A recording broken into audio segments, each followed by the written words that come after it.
बसून घ्या, अजून मागून येत आहेत, वरती पण बसतात. थोडी सगळ्यांची माफी मागतो, उशीर झाला येण्यात, पण निवडणुकीसारखं आलोय, उशीर आलोय. अशाच निवडणुका देखील आपल्याकडे उशिरा येत आहेत. आज खरं तर दुपारचाच येण्याचा प्रोग्राम होता, पण आपल्या सर्वांना माहिती आहे की विमानतळ पूर्ण बंद होतं. साधारणपणे सकाळपासून संध्याकाळपर्यंत विमानतळ बंद असल्यामुळे इकडच्या विमानतळाची वेळ, मुंबईच्या विमानतळाची वेळ ही सगळी सांगड घालून आत्ता माझ्या आवडत्या छत्रपती संभाजीनगरमध्ये मी आलेलो आहे.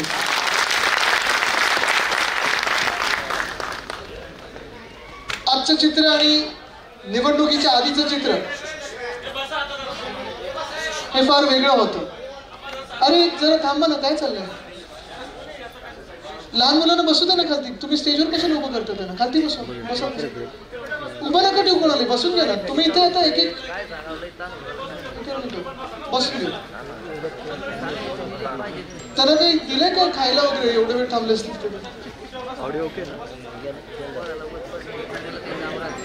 आपण सगळे जरा खालती व्हा ना, खालती बसा. समोर या सगळ्यांनी. कोणी विंगेत थांबू नको.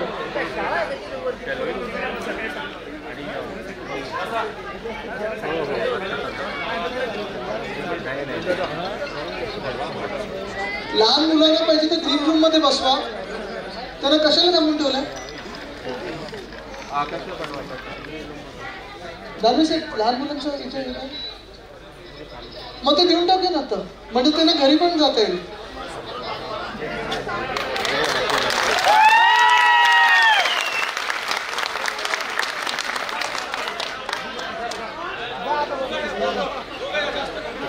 येऊ दे येऊ दे.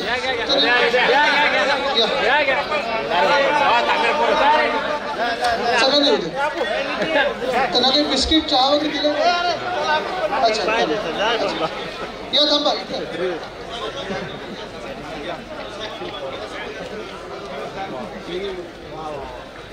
पाऊस पडला.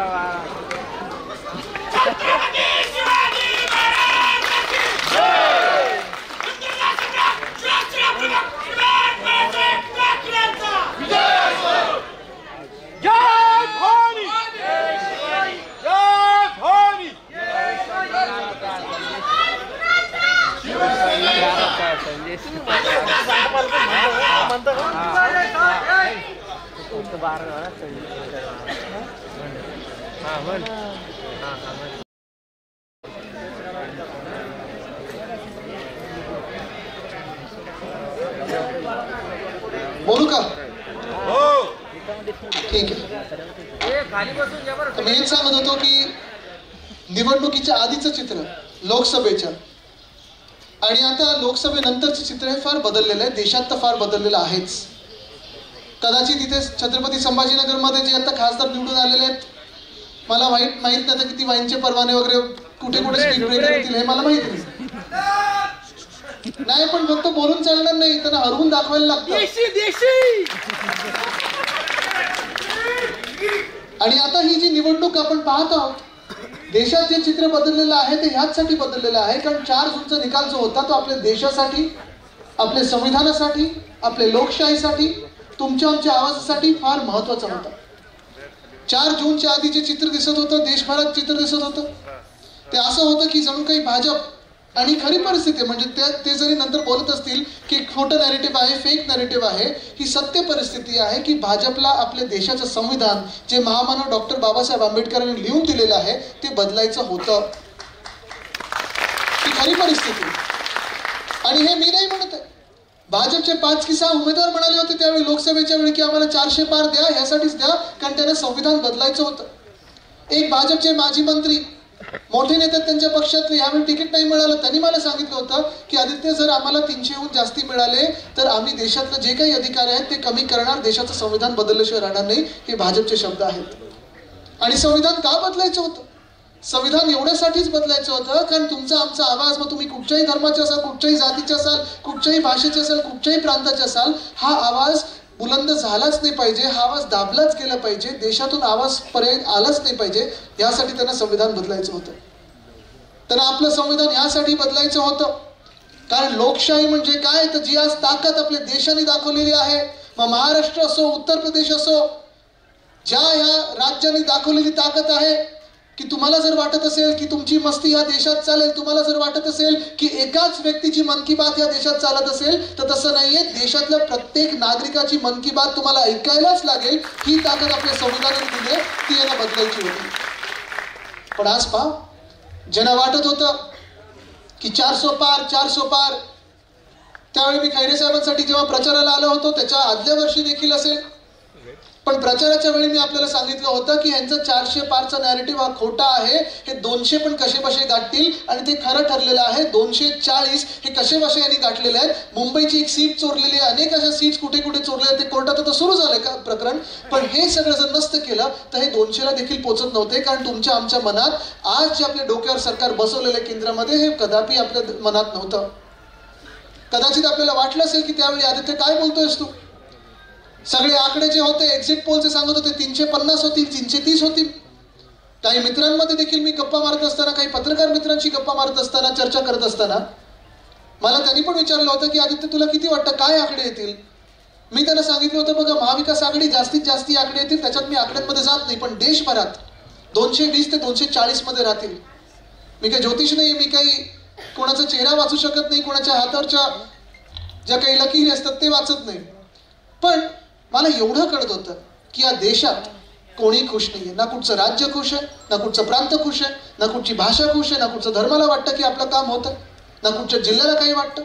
आणि खास करून जर महाराष्ट्रात पाहिलं गेलं तर ना शेतकरी खुश होते. आणि हेच चित्र बिहारमध्ये होतं, हेच चित्र उत्तर प्रदेशमध्ये होतं, हेच चित्र हरियाणामध्ये होतं. ना महिलांना सुरक्षित वाटत होते, ना तरुणांना असं वाटत होतं की 10 वर्षात आपलं काही भलं झालं. आणि मग एकंदर सगळ्याच नागरिकांना वाटत होतं की होय आपल्या देशातलं संविधान धोक्यात आलं, आणि ते खरं होतं. आणि ही जी सुरुवात जी आपण संविधानाच्या रक्षणाची केली होती ती या लोकसभेच्या निवडणुकीतून नाही, तर आदल्याच वर्षी जेव्हा आपलं सरकार पाडलं होतं 2022 साली, म्हणजे 1 वर्षापूर्वी माझी निष्ठा यात्रा सुरू झाली होती. इथेच येऊन मी आपल्याला संबोधित केलं होतं, इथेच येऊन आपल्याशी चर्चा केली होती. आणि त्या निष्ठा यात्रेच्या दरम्यान जे जे लोक गद्दारी करून तिथे पळून गेले त्यांना काय काय आपल्याला मिळालं. मग काही माझ्या मंचावर होते त्यावेळी, काही पलीकडे पळून गेले होते, काही सुरतला गेले होते, काही गुवाहाटीत जाऊन भेटले, कधी गोव्यात जाऊन टेबलांवर नाचले. आणि ठीक आहे, आज कदाचित त्यांची थोड्याफार काळासाठी तरक्की झाली असेल. कोणाला 72व्या मजल्यावर काही घर मिळालं असेल,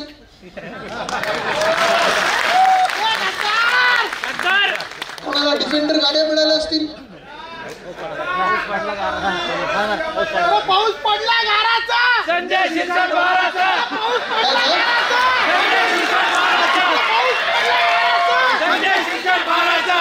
कोणाला म्हणतात टोल नाके मिळालेले आहेत. पण हे सगळं जरी असलं आणि ह्या 50 खोकेवाल्यांना सगळं काही त्यांचं आवडतं, चाहतं, जे काही असेल त्यांच्या मनामध्ये, तो अलादीनचा दिवा कसा होता, थोडं घासलं की जे पाहिजे तसं मुख्यमंत्री महोदयांकडे जातात. हे असं थोडं केलं की सगळं काही मिळतं. पण हे जरी त्यांच्यासाठी खरं असेल तरी तुम्ही मला सांगा, गेल्या 2 वर्षामध्ये महाराष्ट्राला जे हवं आहे, महाराष्ट्राच्या तरुणांना जे हवं आहे, महाराष्ट्रातल्या शेतकऱ्यांना जे हवं आहे, महाराष्ट्रातल्या महिलांना जे हवं आहे, हे महाराष्ट्राला मिळालं आहे का? आपल्या नशिबात जे यायला पाहिजे होतं महाराष्ट्र म्हणून, तुम्ही आम्ही म्हणून विचार बाजूला ठेवा. शिवसेना उद्धव बाळासाहेब ठाकरे पक्ष म्हणून हा विचार बाजूला मनातून काढा, की नेते म्हणून आपण विचार करतोय, की इच्छुक म्हणून विचार करतोय, की खासदार किंवा आमदार, हा विचार बाजूला ठेवा. पण एका महाराष्ट्राचा नागरिक म्हणून तुम्ही विचार करा की गेल्या 2 वर्षामध्ये जो कारभार आपल्याला अपेक्षित होता, जे आपल्याला डोळ्या देखत दिसायला पाहिजे होतं, जी प्रगती आपली झाली पाहिजे होती, जशी या 50 खोक्यावाल्यांची झाली, या गद्दारांची झाली, ती प्रगती आपल्या महाराष्ट्र राज्याची झाली आहे का? हा विचार तुम्ही केला पाहिजे. कारण एक निवडणूक आता मागे गेलेली आहे. आणि जसं मी सांगत होतो, निष्ठा यात्रा माझी चालू होती, त्यानंतर उद्धव साहेबांनी महाविकास आघाडीने महाराष्ट्रात संविधान रक्षणाची वज्रमूठ ही सभा आपण हाती घेतली होती. संभाजीनगर, छत्रपती संभाजीनगरमध्ये देखील सभा झाली होती, फार मोठी सभा झाली होती. आणि तेच संविधान आपण वाचवण्याचं केंद्र सरकारच्या तिथे आपण यशस्वी ठरलो असू तरी एक मोठी लढाई आता पुढची आपली येत आहे. ही लढाई संपलेली नाहीये. कारण संविधान रक्षण ह्याची सुरुवात आणि गरज खरोखर जास्तीत जास्त ह्या महाराष्ट्रात हवी. जे सरकार 2 वर्षापूर्वी आपलं पाडलं गेलं गद्दारांनी, 40 चोरांनी पाडलं सरकार, अलिबाबानं आपल्या डोक्यावर बसवलं, हे सरकार जे आहे ते घटनाबाह्य आहे. ज्या मिनिटाला कोर्टाकडून निकाल लागेल, जेव्हा लागायचं तेव्हा लागेल. आता काय अपेक्षा तर आहेच. तारीख पर तारीख मिळत चाललेली आहे, पण जेव्हा लागेल तेव्हा हे 40 चोर जेव्हा बाद होतील तेव्हा हे ठरवलं जाईल की हे सरकार घटनाबाह्य होतं. आणि घटनाबाह्यचा अर्थ हाच आहे की डॉक्टर बाबासाहेब आंबेडकर महामानव यांनी जे संविधान आपल्याला लिहून दिलेलं आहे ते संविधानाने बाजूला ठेवलेलं आहे. पण लोकसभेची निवडणूक ही लोकशाहीची होती, जी लोकशाही आता महाराष्ट्रातून तर बाजूलाच काढलेली आहे. गेले 2 वर्ष तुम्ही मला सांगा, तुम्ही कधी नगरसेवक 2 वर्षात पाहिलाय का कोणी? नाही, कारण निवडणूकच झाल्या नाही. 4 वर्ष, पण 4 वर्षांमध्ये पहिली 2 वर्ष कोविडची होती, त्यानंतर निवडणुका लागायला पाहिजे होत्या, प्रशासक लागलेले आहेत. त्यानंतर कुठेही महापौरची निवडणूक नाही, कुठच्याही कमिटीची निवडणूक नाही. तसंच नुसतं छत्रपती संभाजीनगर नाही तर मुंबई असेल, पुणे असेल, ठाणे असेल, नागपूर असेल, नाशिक असेल, कोल्हापूर, सोलापूर, वसई विरार, पनवेल, कुठेही जर पाहिलं तर महापौर नाही, नगरसेवक नाही, कमिट्या नाही, काम नाही. घाबरतातच. पण फक्त घाबरत नाही तर 2 गोष्टी आहेत. एका बाजूला घाबरतात जनतेच्या समोर जायला, पण त्यांच्या मागच्या दारातून जे कॉन्ट्रॅक्टर तर समोरच्या दारातून मंत्री घुसायला लागलेले आहेत ते कॉन्ट्रॅक्टरच्या समोर नतमस्तक होतात. आणि मिंदे सरकार सीएम म्हणजे कॉन्ट्रॅक्टर मंत्री असं ते झालेलं आहे. सगळीकडे कॉन्ट्रॅक्ट कॉन्ट्रॅक्ट कॉन्ट्रॅक्ट. सगळ्या काही हायवे, आता नवीन हायवे म्हणजे जुना रस्ता कुठचा रिपेअर होत नाही, जुने खाद्य काही बुजत नाहीत, पण नवीन हायवे करायचे, नवीन उड्डाणपूल करायचे, नवीन बोगदे करायचे. कशासाठी, कोणासाठी, का म्हणून? आज आपण प्रश्न पाहत आहोत हा सर्वात मोठा, की जसं लोकशाही मी सांगितलं तुम्हाला धोक्यात आहे. महाराष्ट्रात निवडणूक झाली नाही, पुणे आणि चंद्रपूर लोकसभेची निवडणूक 1 वर्ष, 1.5 वर्ष पोटनिवडणूक झालीच नव्हती. आपल्या महानगरपालिका असतील, नगरपालिका असतील, अनेक निवडणुका अशा पेंडिंग ठेवल्यात. हेच सोडा, मुंबई युनिव्हर्सिटीमध्ये, मुंबई विद्यापीठामध्ये सिनेटची निवडणूक जी असते ती पण घेण्यासाठी यांना हिंमत नाही. असं हे मिंदे आणि भाजप प्रणित सरकार आहे. पण एका बाजूला लोकशाहीसाठी आपण लढलो, एका बाजूला संविधानासाठी लढलो. छत्रपती संभाजीनगरमध्ये निकाल जो काही आला असेल, पण आपल्याला पुन्हा एकदा तयारी करायला लागेल, कारण ही लढाई सर्वात जास्ती लोकशाहीची असेल किंवा संविधानाची असेल, ती महाराष्ट्रात सर्वात महत्वाची ठरणार आहे, सर्वात महत्वाची ठरणार आहे. आणि जशी संविधानाची ही लढाई आहे तशी आपल्या स्वाभिमानाची देखील ही लढाई आहे, हे विसरू नका. स्वाभिमान आपला चिरडला जात आहे. आपल्या महाराष्ट्राची अस्मिता, आपल्या महाराष्ट्राचा आत्मा हा चिरडला जात आहे, दाबला जात आहे. कारण आज तुम्ही पहा, ह्या महाराष्ट्राला जो एक सुवर्णकाळ, जो सुवर्ण संधी आपण महाविकास आघाडी म्हणून आणत होतो, जो सुवर्णकाळ आपण महाविकास आघाडी म्हणून ह्या महाराष्ट्राला दाखवत होतो, तो सुवर्णकाळ आज गेलाय कुठे, ही आज विचार करण्याची वेळ आलेली आहे. महाविकास आघाडीचं आपलं सरकार असताना आपल्याला आठवत असेल, अनेक वेळा मी याच छत्रपती संभाजीनगरमध्ये आलो. एक ते खाम नदीचं इथे चांगले ते एका NGOनी काम केलेलं आहे, ते आता पुरस्कार मिळणार आहे त्यांना, पर्यावरणाचा पुरस्कार, जागतिक पुरस्कार त्या खाम नदीवर ज्यांनी काम केलं तर त्यांना मिळणार आहे. पण त्यांना प्रशासनाची देखील आपली जोड होती. तसंच रस्ते असतील, मला आठवतं गोडीलचं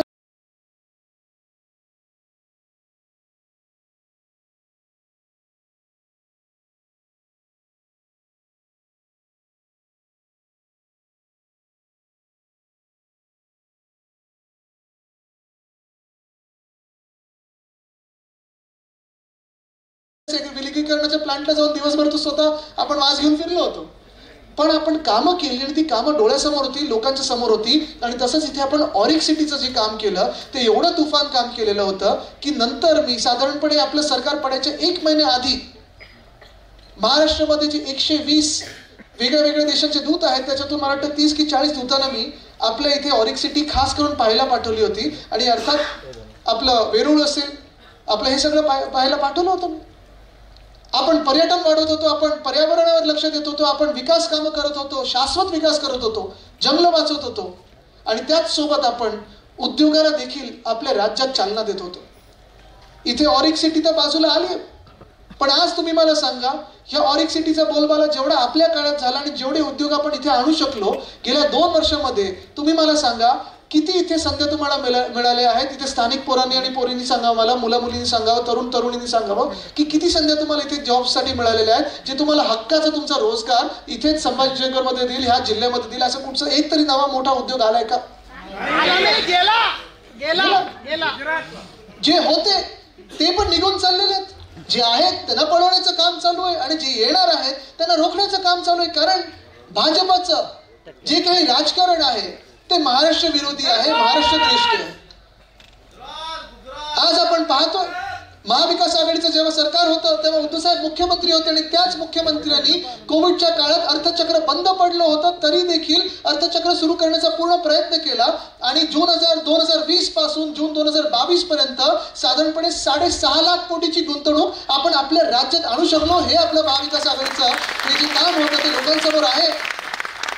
पण तुम्ही मला सांगा, जे मी जसं इथे छाती ठोकून सांगू शकतो की एवढी गुंतवणूक आपण आणली, आज आपल्या राज्याचे जे उद्योग मंत्री त्यांचे उद्योग कुठे काय चालतात जे आपल्याला माहिती नाहीत. काही काही लोकांना माहिती असतील. डांबर बरोबर आहे, रस्ता दिसतो डांबर दिसत नाही. तुम्हाला काय कोकणातून समजलं वाटतं. पण आज तुम्ही मला सांगा, ते इथे येऊन माझ्या बाजूला उभं राहून असं छाती ठोकपणे सांगू शकतील का की होय हे सगळे उद्योग आम्ही आमच्या राज्यात आणले? सांगू शकतील का? आपलं सरकार असताना जेवढे उद्योग आपण इथे ह्याच ऑरिक सिटी मध्ये आपण मेडिकल डिव्हाइस पार्क आणणार होतो, केंद्राकडे आपण प्रस्ताव पाठवला होता आणि तो प्रस्ताव असा 100% नीट करून पाठवला होता की केंद्र आपल्याला नाकारू शकतच नाही. पण मेडिकल डिव्हाइस पार्क होता, महाराष्ट्र द्वेषांनी पाठवला कुठे? गुजरात. बल्क ट्रक पार्क रोह्यामध्ये आणणार होतो. या मेडिकल डिव्हाइस पार्कला त्याची साथ मिळाली असती बल्क ट्रक पार्कची. आता ड्रग्स सगळीकडे दिसत आहेत, गुजरातमधून ड्रग्स राज्यांमध्ये येत आहेत, पण बल्क ड्रग पार्क जे औषधं बनवण्याचं जे फॅक्टरी आणणार होतो आपण, ती बल्क ड्रग पार्क गेली कुठे? गुजरात. असंच वेदांता फॉक्सकॉन, होय मी पाठपुरावा करत होतो त्याचा. माझ्यासोबत देसाई साहेब, सुभाष देसाई साहेब जे इकडचे पालकमंत्री राहिलेले आहेत, काम चांगलं केलेलं आहे. आणि तसंच उद्योग मंत्री म्हणून त्यांनी 10 वर्ष आपल्या राज्यात काम केलं, 7.5 वर्ष त्यांनी काम केलं. तेच उद्योग मंत्री मला आठवतात, त्यांनी वेदांता फॉक्सकॉन हा प्रकल्प तळेगाव येथे येणार हे पक्क झालं होतं. आपलं सरकार गेलं आणि हे वेदांता फॉक्सकॉनचं प्रकरण गेलं कुठे? गुजरात. 1 लाख तरुण तरुणींना आपल्या राज्यामध्ये नोकऱ्या मिळाल्या असतात. ऑरिक सिटी मध्ये असेल मेडिकल डिव्हाइस पार्क, रोह्यामध्ये बल्क ट्रक पार्क, तळेगाव मध्ये हे वेदांता फॉक्सकॉन असेल, तिथे नागपूर जवळ एअरबस टाटा असेल, सोलर एनर्जी इक्विपमेंट पार्क असेल, हे सगळं पळवतात आणि नेतात गुजरातला. काल मी पाहिलं MPCB, Maharashtra pollution control board, माझ्याकडे देखील ते होतं मी मंत्री असताना. काल धाड मारली मर्सिडीज बेन्झ कंपनीवर. सांगतात तिथे आम्ही काहीतरी तफावत बघितली, तिथे ते कायदे कानून पाळत नव्हते आणि आज त्यांनी ते ट्विटरवरनं स्वतःचं ट्विट डिलीट केलंय. आज मी मिंदे साहेबांना विचारत आहे, आज मी या घटना बाह्य मुख्यमंत्र्यांना, गद्दार मुख्यमंत्र्यांना विचारत आहे की काल जी MPCB धाड टाकली मर्सिडीज बेन्झ कंपनीवर, ती धाड होती की काहीतरी पाहिजे? बरोबर आहे, बरोबर आहे. विषय कळला तुम्हाला? हे पहिलं स्पष्टीकरण द्या. दुसरं म्हणजे जर धाड टाकली असेल, काय आढळून आलं तुम्हाला? काय नक्की तुम्ही दंड लावलेला आहे? काय चुकत होतं मर्सिडीज बेन्झ कंपनीचं हे देखील सांगा. कारण त्या कंपनीने जग जाहीर सांगितलेलं आहे की आम्ही जागतिक पातळीचे स्टँडर्ड्स फॉलो करतो, आम्ही एक सुद्धा चूक केलेली नाहीये. एवढी हिंमत जर त्यांच्यात असेल तर काहीतरी ते खरं करत असतील.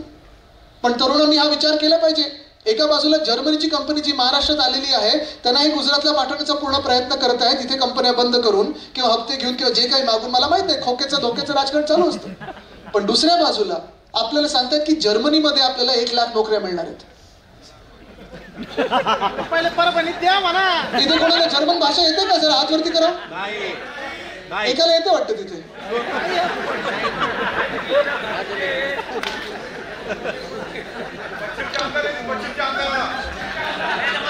नाही म्हणजे मला हे कळतच नाही. आपण म्हणतो की जगात जर्मनी आणि महाराष्ट्रात परभणी की देशात परभणी, पण परभणीत पण नोकऱ्या मिळत नाहीयेत आणि त्या जर्मनीत पाठवायला लागले. तो ना कोणाला जर्मन भाषा येते. 1-1.5 लाख विजा हे देऊ शकणार नाहीयेत.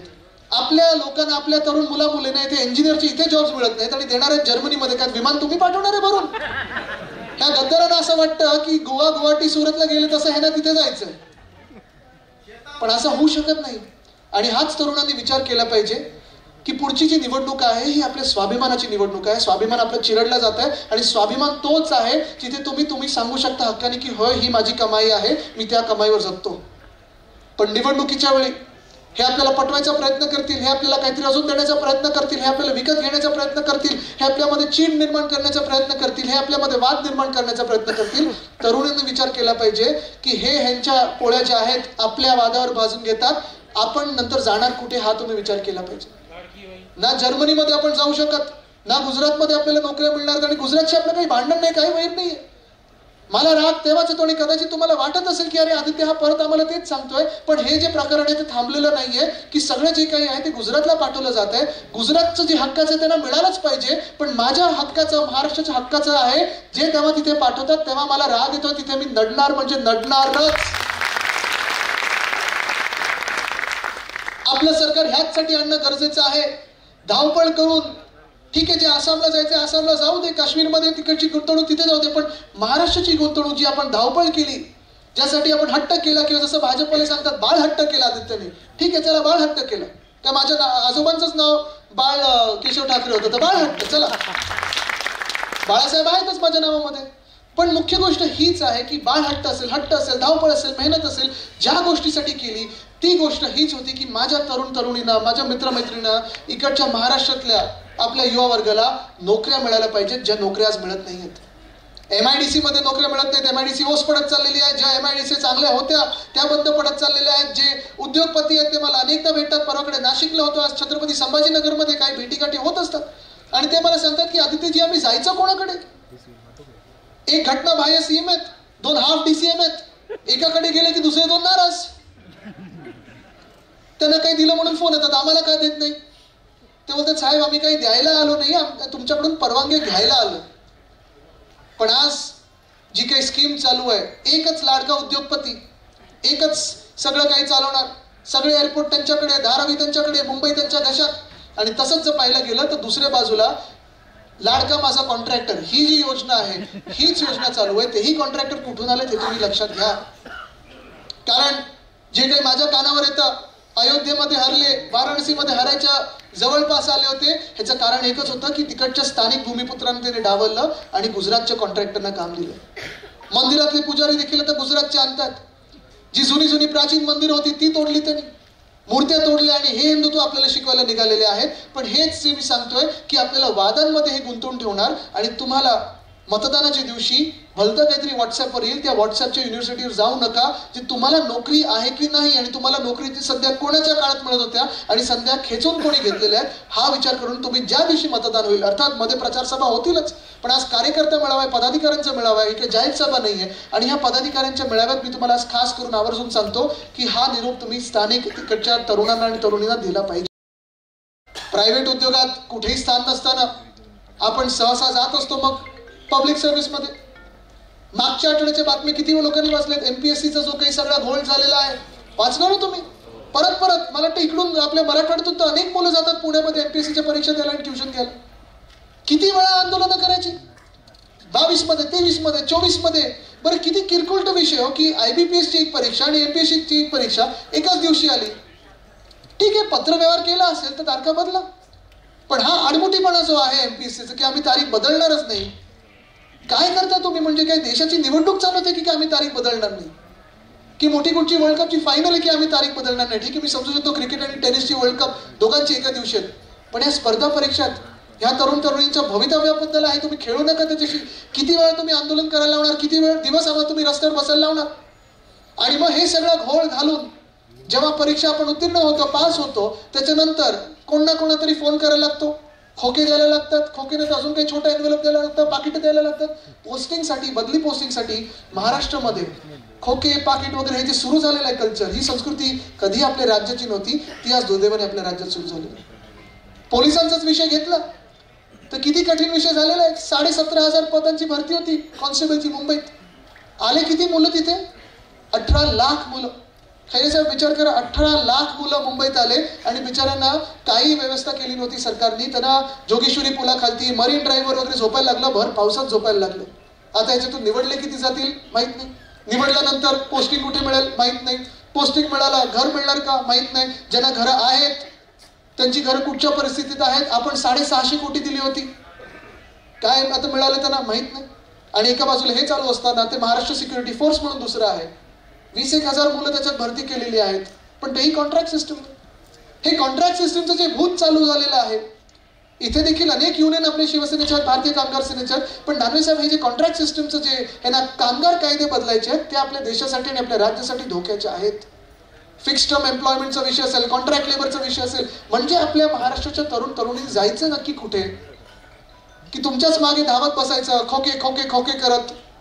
कार्यकर्ते म्हणून तुमच्या राजकीय पक्षांच्या मागे धावत बसायचं, भाजपच्या मागे धावत बसायचं. आणि भाजपचे स्वतःची जी नेत्यांची मुलं आहेत ते कोण कुठच्या पदावर बसतात, कोण ICC मध्ये बसतंय, कोण कुठे जागतिक युनिव्हर्सिटीमध्ये आहे, पण आपली जी तरुण मुलं मुली आहेत त्यांना रस्त्यावर दगडफेकीसाठी वापरतात. हा फरक आहे, हे तुम्ही लक्षात घेणं गरजेचं आहे. आणि म्हणून तरुणांनी खूप व्यवस्थित विचार करून जेव्हा तुम्ही प्रचाराला लागाल, जेव्हा तुम्ही घरोघरी जाल, जेव्हा डोर टू डोर जाल, तेव्हा हा विचार तुम्ही केला पाहिजे की आपला उमेदवार जरी कोणी असला, आज 100 इच्छुक असतील पण आपला उमेदवार जरी कोणी असेल, उद्धव साहेब देतील ते उमेदवार असतील, पण मशाल, कारण ह्या अंधकारामध्ये मशालच तो उजाला आणू शकते, उजेड आणू शकते. पण ही जी काही फसवणुकीची योजना आहे ही अजून भयानक सुरू होणार आहे. इथे महिला पदाधिकारी देखील आलेले आहेत. आपल्याला मी विचारत आहे, ह्या सरकारने 2 वर्षामध्ये तुमची आठवण कधीतरी काढली का?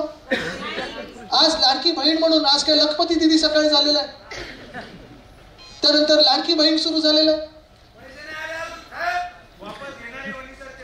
नाही, तुम्ही गंमत बघा, ते परत घेणार की नाही मला माहित नाही. मध्ये एक आमदार बोलले की तुम्ही मतदान नाही केलं तर परत घेणार आहे. परत घेतोच कसा? मी आहे नाही ते उभा तुमच्या सोबत. पण विचार करा तुम्ही, 10 वर्षापूर्वी जे 15 लाखाबद्दल बोलत होते, 10 वर्षात कुठे आले ते? किती शून्य कमी झाले?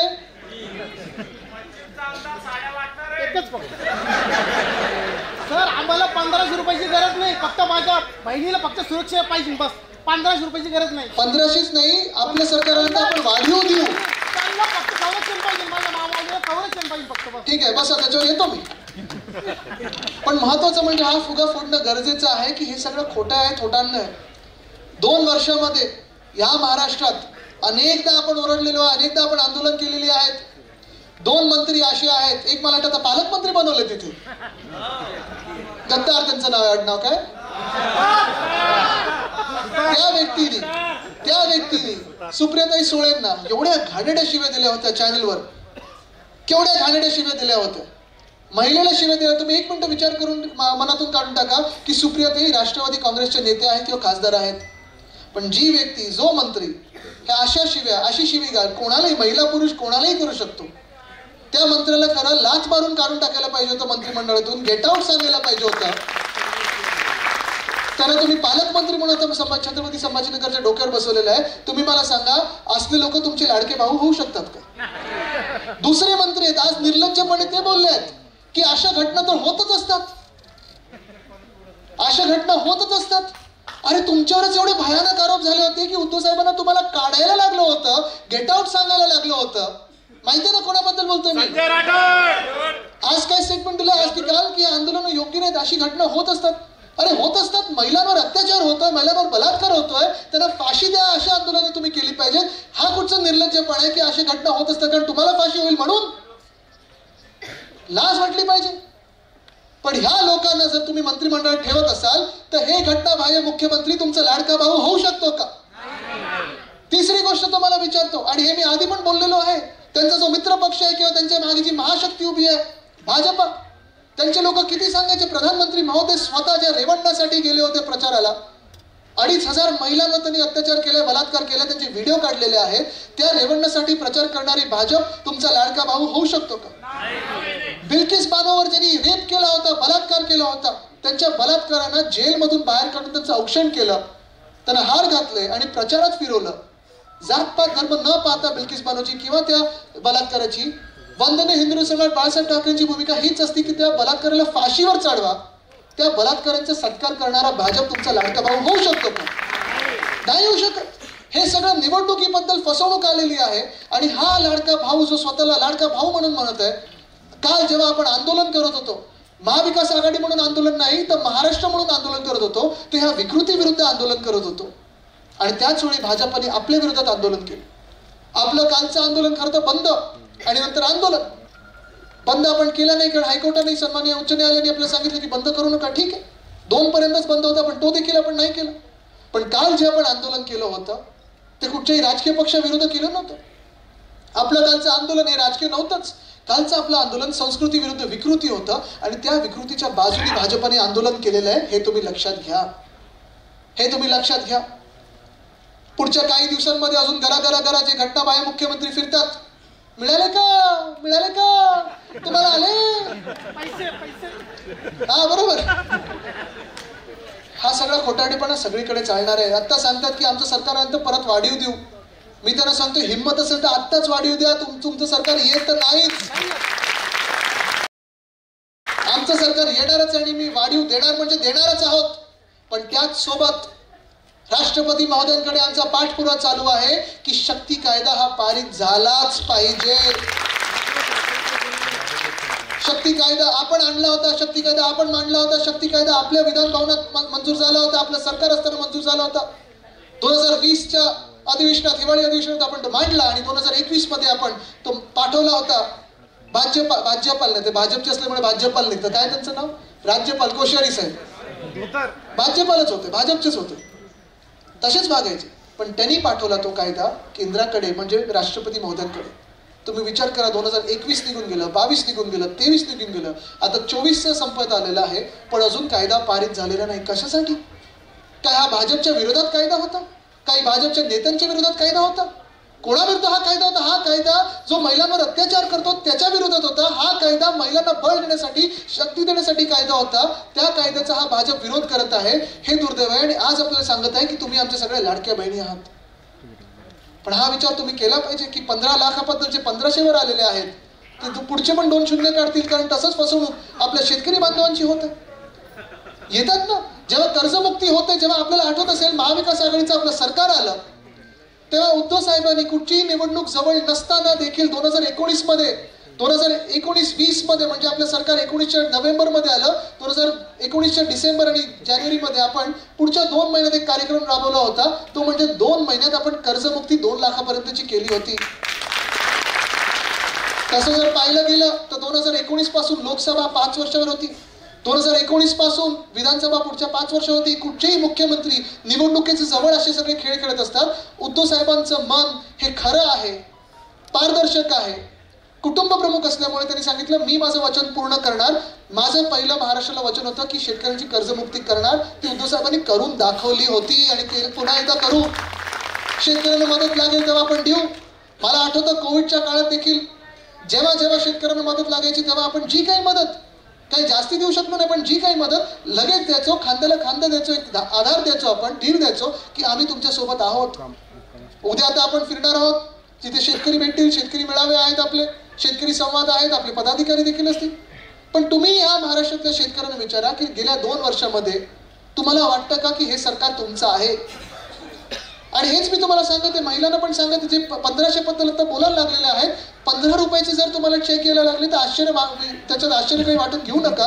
कारण महाराष्ट्रातल्या शेतकऱ्यांना कधी 2 रुपयाचा चेक, कधी 5 रुपयाचा चेक, कधी 15 रुपयाचा चेक, हे सगळे दाखले आहेत, हे चेक दाखवलेले आहेत, प्रेसमध्ये आलेला आहे. कारण सुरुवात अशीच झाली की आम्ही 6000 देऊ, प्रधानमंत्री काय ते किसान सन्मान योजना, आणि 4000 रुपये खालतून आम्ही राज्य सरकार म्हणून देऊ. मग हे सगळं होताना एवढे कमी चेक जातात कसे? म्हणजे आता शेतकऱ्यांना एकदा फसवून झालं की आता महिलांना फसवायला सुरू करते की काय हे राज्य सरकार आणि भाजपचं सरकार, हा आता प्रश्न पडायला लागलेला आहे. पण महाराष्ट्र आता फसणार नाही. कारण महाराष्ट्रातल्या शेतकऱ्यांना देखील माहिती आहे की पंजाबमधून जे शेतकरी आंदोलन करायला गेले होते, हरियाणामधले जे शेतकरी आंदोलन करायला गेले होते, त्यांच्यावर लाठीचार्ज केला गेला ह्याच भाजपाने. अन्नदाता देवो भव ही आपली देशाची संस्कृती आहे, पण ह्याच अन्नदात्यावर अश्रुधूर सोडला गेला. पोलीस फायरिंग केलं होतं, त्यांना माओवादी बोललं, त्यांना खालिस्तानी बोलले, त्यांना अतिरेकी बोलले, आणि आता ते सांगतात की आम्ही किसानच्या सोबत आहोत. नाही चालू शकत असं राजकारण. त्या शेतकऱ्यांनी दाखवलेलं आहे की देशात कोणाची मस्ती चालत नाही. आज हा आपल्याला विचार करायचा की महाराष्ट्र म्हणून आपल्या स्वाभिमानाचा, आपल्या आत्म्याचा, आपल्या अस्मितेचा विचार आपण करणार आहोत की नाही?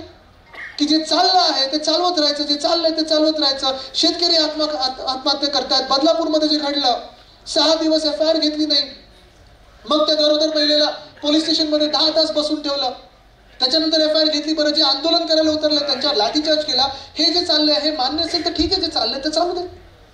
पण जर तुम्हाला ठरवायचं असेल की ज्या नोकऱ्यांच्या संध्या या भाजपाने आणि भाजप प्रणित खोके सरकारने गुजरातला घालवल्या, बदला नाही तर बदलाव आणायचा असेल आपल्याला, तर तुम्हाला एकजुटीने एकत्र यायलाच लागेल. तुम्ही तयार आहात का? जर तुम्हाला वाटत असेल की गेल्या 2 वर्षामध्ये महिलांवर जे अत्याचार होत आहेत, जे बलात्कार होत आहेत, जे महिलांचा आवाज सतत दाबला जातोय आणि या काही खोट्या नाट्या स्कीम लोकांसमोर आणल्या जातात, ही फसवणूक जर आपल्याला दूर करायची असेल आणि लाडकी बहीणसोबत सुरक्षित बहीण जर आणायची असेल तर आपल्याला आपल्या आतमधली सगळी जी भांडणं आहेत महाराष्ट्र म्हणून ती बाजूला ठेवायला लागतील आणि आपण एकत्र यायलाच लागेल. तुम्ही एकत्र यायला तयार आहात का? जर तुम्हाला वाटत असेल की आपल्या अन्नदाता जो आहे तो नीट राहायला पाहिजे, सुरक्षित राहायला पाहिजे, त्याला आधार मिळाला पाहिजे, तर पुन्हा एकदा कोणीतरी कुटुंब प्रमुख म्हणून त्या मुख्यमंत्र्यांच्या पदावर बसवला पाहिजे. कारण आत्ताची जी घटना बाहेर मुख्यमंत्री आहेत त्यांची शेती तर खूप सुपर आहे. 2च दिवस त्यांना जायला लागते, एकदा अमावास्येला एकदा पौर्णिमेला. आणि शेतात अशी शेती चालते की 3-3 हेलिकॉप्टर जातात त्यांच्या शेतामध्ये. पण हे जर चित्र तुम्हाला बदलायचं असेल तर तुम्हाला बदलाव हा घडवायलाच लागेल. तुम्हाला नवीन सरकार आणि महाविकास आघाडीचं सरकार हे निवडायलाच लागेल. तुम्ही ते सरकार निवडायला तयार आहात का? नुसतं हो बोलून आता चालणार नाही.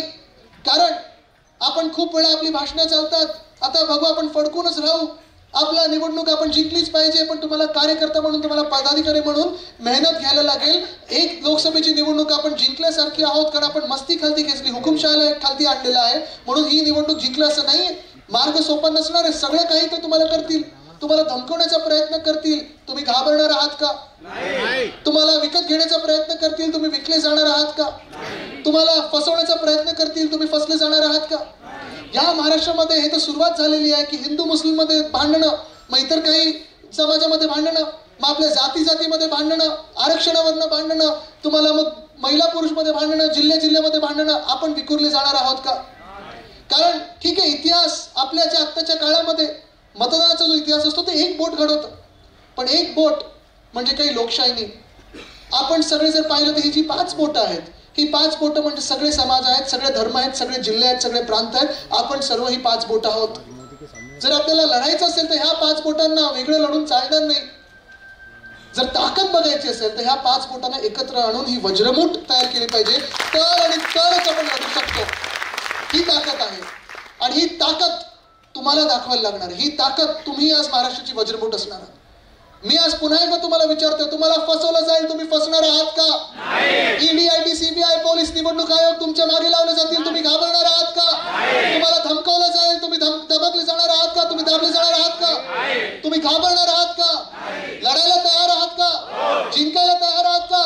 मेहनत घ्यायला तयार आहात का? दिवसाला रात्र, रात्रीला दिवस करायला एक तयार आहात का? लढायला तयार आहात का? आणि जिंकायला तयार आहात का? असाल तर मला तुमची वज्रमूठ दाखवा. ही ताकद आहे एकजुटीची. ह्याच्यात ना कुठे कुठे जात दिसत आहे, ना धर्म दिसत आहे, ना प्रांत दिसत आहे. हा मला महाराष्ट्र दिसत आहे आणि महाराष्ट्राचा स्वाभिमान दिसत आहे.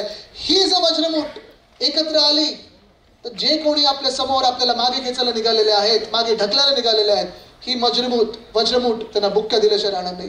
धन्यवाद. जय हिंद, जय महाराष्ट्र, वंदे मातरम.